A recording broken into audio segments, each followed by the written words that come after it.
He's John McMullen. I'm Jody McDonald. We are Birds 365 Mac and Mac guys, and we are joined by one of our favorites who's indoors again today. Sometimes indoors, sometimes chilly outdoors. out, man. You can't go It's out. cold. It's cold. Got the long sleeve shirt on. Yeah. Always good when we catch up with Chris Franklin. We got tons of stuff to talk to you about with, but I want to start here. What's your biggest concern after the Eagle loss yesterday? That offensive line really scares me now on that right side because now you have two backups on there. And to me, when you're on that side and for a quarterback and you're looking and you see that pressure coming from that area, it speeds up your clock. And the way that Opeta played solid, I thought. But the way Driscoll, the amount of pressures Driscoll gave up when he came in for Lane Johnson, if Lane Johnson's out, I have serious questions about how far this team can go in the playoffs. I really do. And it's amazing how important Lane Johnson is to this team. It is amazing. Yeah. Typically, you say, look, even a great right tackle, you say that's a big loss if you lose them. The Eagles can't win. It's been that way for years. They don't win when Lane's not on the field. It's bizarre to that degree when you can say, obviously quarterback comes one, but you can make a strong argument that the most important player on this team after Jalen Hurts, you can make a strong argument it's Lane Johnson. And it's proven over time because he's missed enough time where you say, oh, this team stinks when he's not on the field, or at least not the same. I may be overstating. No, I think when you look at it, it's almost like automatic. It's to a point. It's got to a point now where you look at like, well, we know there's not going to be that much pressure coming off the lane side. It's gotten automatic now, and for what they like to do, attacking those edges on the run game and trying to use that outside screen game, he's been an essential part of that. If he's not there, it's rough. You have almost to change your play calling a little bit because you pretty much have to go to the left side because you got Mailata and Dickerson are your more reliable side. Is your more reliable side now? It changes every lot. Yeah. Jen and I have been going back and forth on this since the show started today. One play. And I know no individual game comes down to one play. That's ridiculous. But this one play can be more important than any other play. 3rd and 9, under 2 minutes to go. They decide to pass the ball. Whether the pass was smart, whether the route was right, whether Jalen made a mistake, all factors into it. But they decided to pass the ball. And John and I just shake our head and go, you have to run the ball there. You can't give me we were aggressively trying to win the game. I'm a cocky SOB as a head coach. That's the way I've coached since I became the head coach of the Eagles. That defense doesn't work. It's just a bad football decision. Is it not, Chris Franklin? Yeah, it is. And I think that it's one of the a few times I think in the season where you look at your defense and say, I got confidence they can stop them here. And to me, it looked like it was I don't know if we can truly stop Zach Wilson, which is kind of a big eye-opening thing in the middle. Maybe it's more I don't know if we can stop Garrett Wilson type thing. But yeah, you have to run the ball in that situation, even so much to just limit the amount of time they have to try to mount the comeback. Yeah. You have to run the ball in that, and I still, for the life of me. I know you're trying to. It's almost like you're outthinking yourself, trying to think. Okay, well, they think I'm going to do this, so I'm going to do this. Can't do that. You got to rely on what does well. You relied on DeAndre Swift so much this year, and even if they were averaging less than 4 yards a carry last year, you have to give them the facts. Like, you know what?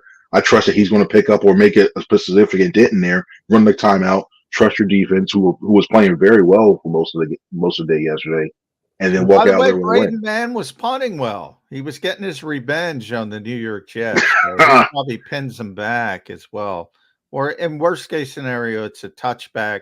Zach Wilson, no timeouts with about a minute 5, minute 10. With that pass rush going as well as it did too. Yeah. So we've been going through this. We asked Jeff Kerr, Jody and I gave it. So you got 3 decision makers there, right? You got Nick Sirianni, the game manager. You got Brian Johnson, the play caller.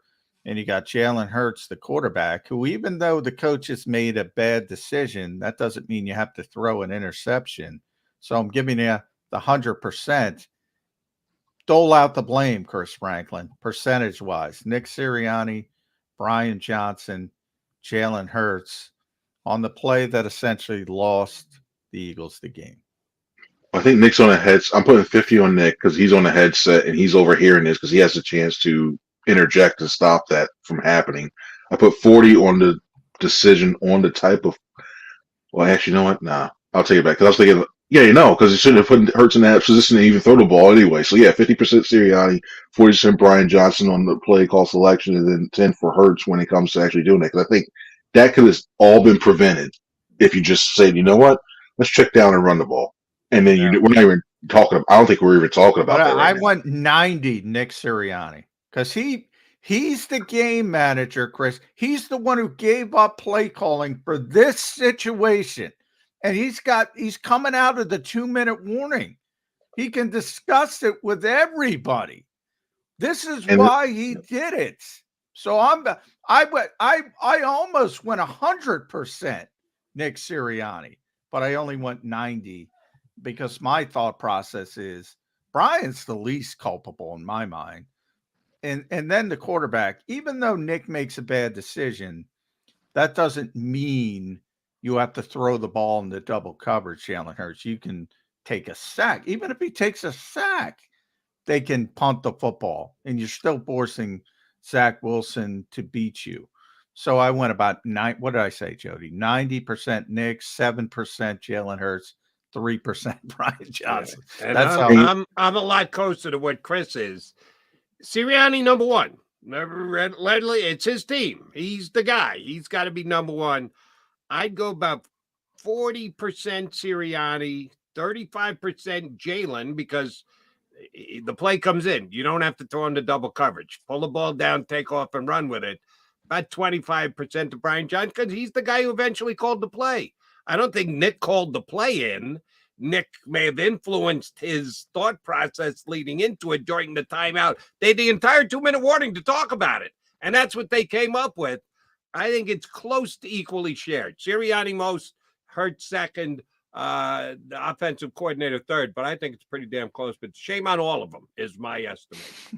And it gets even worse because when we hear so much about the situational, how much they practice situational ball, situational masters, like that, Chris, situational masters, and to be in that situation, it's almost like we're talking about. I hate to use the baseball terms with the NLCS, with the Braves not using the laying off and trying to use a simulated game. You can do all that simulated stuff on the side and try to put yourself in those situations. But when you're in the moment, and you're coming up with stuff like that, for what?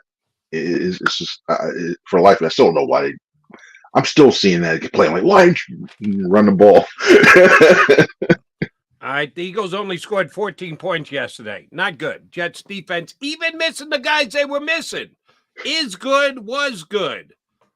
Was the problem the lack of the threat of Quez Watkins going deep? You in trouble, man. Nah, I don't. I apologize. Sorry. Sorry.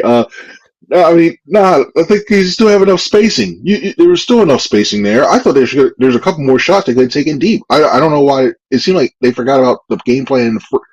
I really want to see the all 22 because AJ Brown was really humming, especially D. He got inside position on so many on those defensive backs, and they didn't just decided to go, okay, let's look a different way. Devontae didn't have his best game. That's probably the worst game I saw Devontae play. Maybe Devontae, I didn't think of that. Maybe Devontae was his ode to Quez Watkins not playing. He decided to drop a couple footballs. That was tremendously unfair. When did we see Devontae Smith drop 2 passes in a game? And after he made that catch that wasn't a catch after that one-handed, you're just like, oh, wow, he's really feeling himself today. Like, he made that one-handed catch on the sideline. He landed out bounds. Like, oh, he's feeling himself. Personally, I think the new slot receiver's not on the team just yet. And by the way, we were debating the trade deadline game, the interception.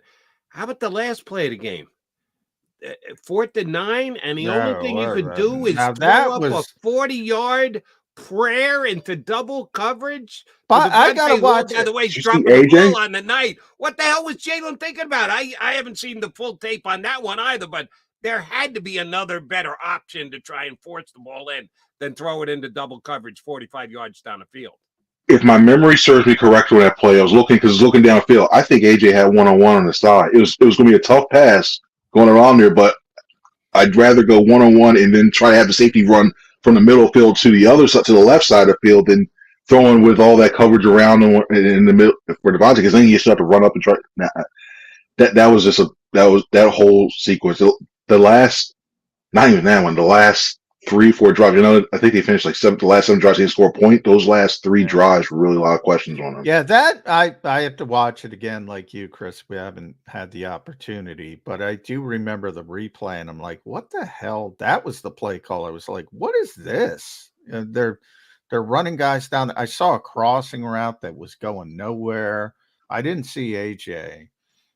Maybe that was the decision to go with the football there, but I thought that was poorly designed for a gotta have it situation. I thought that was really poorly designed. And then some of the play calling, like just that the first few play calling, like they went short and everything else is like it left a lot to be desired. The whole game left a lot to be desired for the most part. All right, the Eagles didn't run the ball well last night, and I know that John and I are both beating the drum on you got to run that ball on third down and just give the Jets the long field to go. Can we blame the lack of Lane Johnson on that too? We know how Lane great is at pass protection. The opposition hasn't had a sack in years against him. But is the subtraction of him the reason why the Eagles didn't run it worth the darn at all last night as well? I think it's a little bit. I think I factor in, but not. I don't think it's as big of a factor, because I think, especially if you have a new lineman coming in, I'd rather him running the ball, especially to get into the flow of things and be more aggressive. I look at the way that the Jets jumped their gaps extremely well. I thought in the overall talent on that defensive line, it truly showed, and they were doing some things. They're slanting on the line. They were trying to predict a little bit as well too, which way they were going. And I thought that it just seemed like, and this is just me looking from the outside looking in, it just seemed like things really changed, even though it was a passing play when Swift fumbled that ball. It just seemed to take it's like they went to a little bit more Gainwell.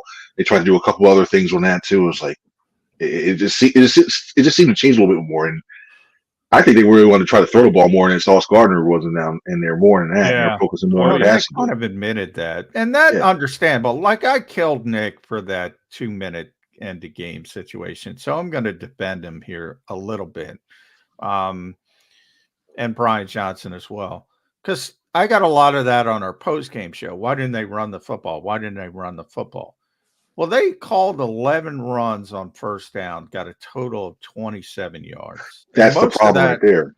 Yeah, most of that was the quarterback too. The running backs were even worse. They had six of those carries were for 1 yard or less. I mean, when you're getting nothing, and they have no corners, by the way. They have no. Why wouldn't you throw the football? I'm going to defend Nick in that type of, and Brian Johnson. They couldn't run the ball. So what are you going to bang your head against the wall? I don't get this whole. All right, it's 3rd and 9. And 3rd and 9 at the end of the game. Yeah, run it and punt the ball. 3rd and 9 in the middle of the game when you have AJ Brown dominating. DeAndre Swift had a bad game. Simple as that. See, I also look at it. I think that's a problem. You mentioned the first downs. I think that's the problem as well too. It's almost like, on first down, especially in the high, like the red zone area, it's pretty much going to be a run. I think you just need to mix up with some tendencies that are going to happen, because a lot of times, like first down, even with the maybe throw it on when they think you're going to obviously run it. And play action. Yeah. A little bit more play action early on. I think that changes a little. Let me go back to this, because John's putting it in a nice context and perspective. Let me try and tighten down on it. And I know none of the 3 of us have watched the replay yet, or all 22 or anything else. Did Kenny Gainwell have a bad game? Did DeAndre Swift have a bad game? Or was it more the Eagles' offensive line didn't open up any holes? I think just DeAndre watching it from afar. Game. And let me quickly get this in, John. People who don't know. At MetLife Stadium, I've got unique seats. I sit basically between the goalposts, the second level between the goalposts. I chose those seats. I've been a season ticket holder in Shea Stadium, our family has been, because I wanted to have that different perspective. Because you watch every game on TV, it's from the 50-yard line. So it's different. That's what they use as film work, is to tape it between the goalposts. So I get to see that. There weren't holes here last night. We talked about DeAndre Swift and the unbelievable game against Minnesota.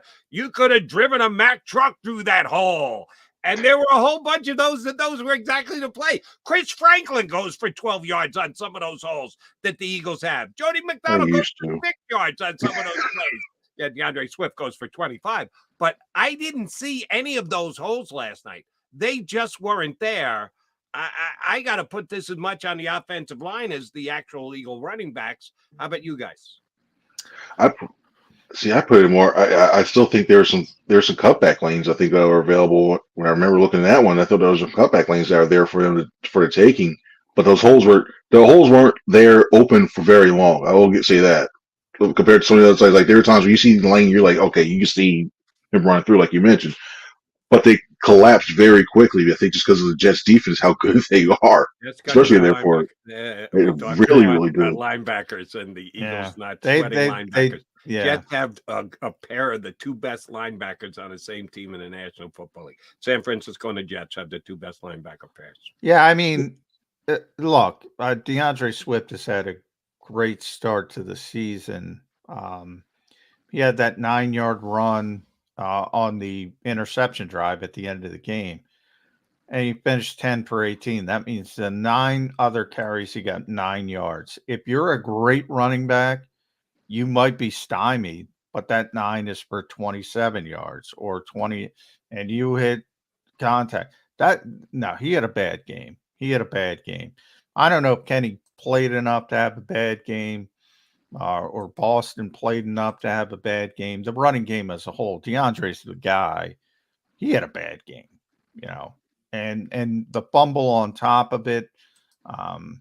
If you're going to give him credit for those holes against Minnesota, you gotta ding him for not creating, or maybe picking up Jack Driscoll a little bit, or picking up Sue Opeta a little bit. Got to do better. And let me ask. I asked this of John earlier. Let me ask you, Chris Franklin. Shame on the Eagles for not running more 12 personnel. Driscoll comes in. Lane Johnson goes out. Why aren't you going to 2 tight ends? How many plays did Stoll even play last night? A handful at most. Why didn't the Eagles go to 12? I know he's dealing with a shoulder issue right now, and I don't know how effective he would really be, because then you look at your other one. Yeah, Albert O was inactive. And Calcaterra, and then you look at them; they're not the best of blocking tight ends. They're more receiving threats. So your best option to block, unless you want to leave Goddard in. And I kind of think, especially that one too, you're going to do him out. So I think he should have kept more. He actually played more than I thought. 22 reps, 22 snaps. Yeah, I would have bet under that for sure. 31%. Calcaterra 5, barely plays. Yeah. That's about it. Could have done more than that. Yeah, well, I think that, kind of dealt with the Jets losing all their corners. And the Eagles got antsy and are like, ooh, there's no corners. We're going to take advantage of this. And AJ did, which, again, when we talk about disappointing players, you got to put Devontae Smith at the top of that list. I mean, rare. I can't remember the last time I looked at Devontae Smith and said, you know what? He had a bad game. He had a bad game. He absolutely did. Yeah. First time really. That's very rare. But a couple games where you say Detroit week 1 last week when he doesn't get the football and you go, what's going on? But this was objectively a bad game. They were trying to get him the football. And that might be, you're right, Chris. That might be the first time I've ever said that in 2+ years that Devontae has been here. That was just a bad game from Devontae. He got 11 targets, and AJ only got 9. Yeah. He got the ball thrown to him more than AJ did. Yeah. And AJ goes for 131, and Devontae goes for 44. Hey, do the math on that. That's not good, Devontae. Sorry about that. It's the swing in both directions. Bad game out of unbelievable game out of AJ. Yeah, that's And I talked about it with Swift. One of those was 22 yards, Jody. So that means the other 10 targets, he managed 22 yards on those. So 4 receptions for 22 yards. Yeah. that's Atypical Devontae Smith. It was a weird game. Jake Elliott's missing field goals. Devontae's dropping passes. It felt like the Commanders game of last year. It really did. Like halfway through, like through the third quarter, like it was like if you had that like this, I've seen this film before. It really felt like that Commanders game of last year. Yeah. all right. We asked this of Jeff Kerr earlier. I'm very intrigued by your response. Eagles lost. Eagles lost a game they weren't supposed to lose. Eagles had guys who had bad games, coaches, quarterbacks, wide receivers, whole bunch of guys, and the Eagles had a bad luck in that they end up injured in the game, and we'll see how much that bad luck goes forward with injuries going forward. Positive out of this game, a little bit of a wake-up call, a little bit of a, we don't need to play our A game, we still win anyway. McMullen gives us the break on style points all the time. No, his style points don't count in the NFL. So we'll but shoot, we not only lost, we lost the game that we could have won, we should have won. Wake up call works for them, adjustment and attitude. Is there a silver lining in this loss, Chris Franklin? I think I was talking to Kobe Dean. He says and he said, and I'll preface this by saying he didn't think that they had this happening before, but he says you can't have complacency. He said all this week, like if anything, it teaches everybody you have to continue to have a good week going out there practice, and I think they're going to be more focused. Problem is, they got the next opponents, the Miami Dolphins, so that's going to be a little rough coming back on that. But I think it teaches them about complacency, and the other thing that's all use that accountability that everybody was talking about. That's the one word you can like when I was talking to everybody in the locker room, you kept accountability. So it's nice that you know that you have your leadership team in order to do that. But it really does send a message like, hey, you know what? You got to value these games because that was a week. When everything's going to be said and done, you look at the way it's shaken down. 5 of the 6 top seeds in the conference lost. The Lions were the only one that won. And I think it's this. I hate to say it, but I think when all is said and done at the end of this week, this could be the reason why the Eagles dropped to the 2 seed and possibly the 3 seed because of this loss. Because you look at the way the Lions, the rest of their schedule, you look at the way the 49ers, you had a chance to get a game in hand on them and you didn't take advantage of it. This is the one that potentially may have impacted your road to the Super Bowl. They may say they may not be looking that far ahead, but I am. And I'm looking at that. I think this is a loss that knocks them to the 2 or 3 seed. And that's very significant given the 49ers and the Lions that are on there and having to go on a road instead of hosting a potential NFC championship game. At C Franklin News, make sure you follow Chris on X, Twitter, read him at nj.com. He's all over the place. Does a tremendous job covering this team. I'm going to make you the head coach for this week, Chris. Maybe you'll see. How do you go about this film? Do you put up 6 and say, here's your mistakes? Put up 0, here's your mistakes. Put up 88, here's your mistakes. Or do you say, this is so uncharacteristic, I'm not even going to dump the film. Don't worry about it. Just get back to work. Learn from it, as Jody said. Silver lining, accountability. How do you handle this veteran team moving forward? You show the film and you light a fire under. You light a fire under a bus. I think you have to show the film. You got to treat it like any other week. I mean, if you're doing the same things during the first 5 weeks where you're winning, you got to show the same things when you're losing and you have a bad performance like they did on Sunday. And that's one of those things where if you're a competitor and you got that fire, you know you want to come out the next week, not only against the Dolphins, not just the Dolphins, but you just want to come out there and prove that you aren't as bad as you showed on there. That's going to light a fire under you. You're just going to really get you going and trying to go like, okay, I know what my job is. I don't want to look like this for 2 consecutive weeks. I don't want to get embarrassed in front of the national audience again. So I'm looking at everything that I did. If I'm a player, I'm looking at everything I did wrong. using that in the back of my mind and perfecting that and coming out on the practice field Wednesday and doing anything necessary to be able to do to fix everything. I don't think you can't change everything up completely just because of one loss. And if anything, I think it's a big motivating factor for him. The one thing I will guarantee this week, no walkthrough Wednesday, no walkthrough Thursday. No. We got to get back to work. I put in a little effort. If you're going to scream and yell in a meeting, that's one thing. You got to be able to take it out onto the practice field. And you got to be able to tell them, here's what we did wrong. Let's actually work on it. Rather than just dissect it via film, let's get out and have a teaching moment or two, not just walking through. Seeing as you're dropping like flies with injuries anyway, the less work thing doesn't guarantee anything as far as injuries go. How about you get a little work in on the field? You agree or disagree? They had padded practice last week too. That's the thing. I know they had a padded practice. There's a couple players trying to rush their pads in and put it in so they can get out there. So I think, if anything, I may do a walkthrough Wednesday. I really do because you need to rest. These guys are. If anything, if anything to teach, especially those young guys in the secondary. I go to. I want to predispose Nick's belief system, but whoever you believe in, maybe say, hey, give me Lane Johnson back, give me Jalen Carter back, give me Darius Slay back. Maybe that helps. Maybe I'm at the point now. I'm looking at if Driscoll struggles halfway through, I'm elevating Tyree Phillips.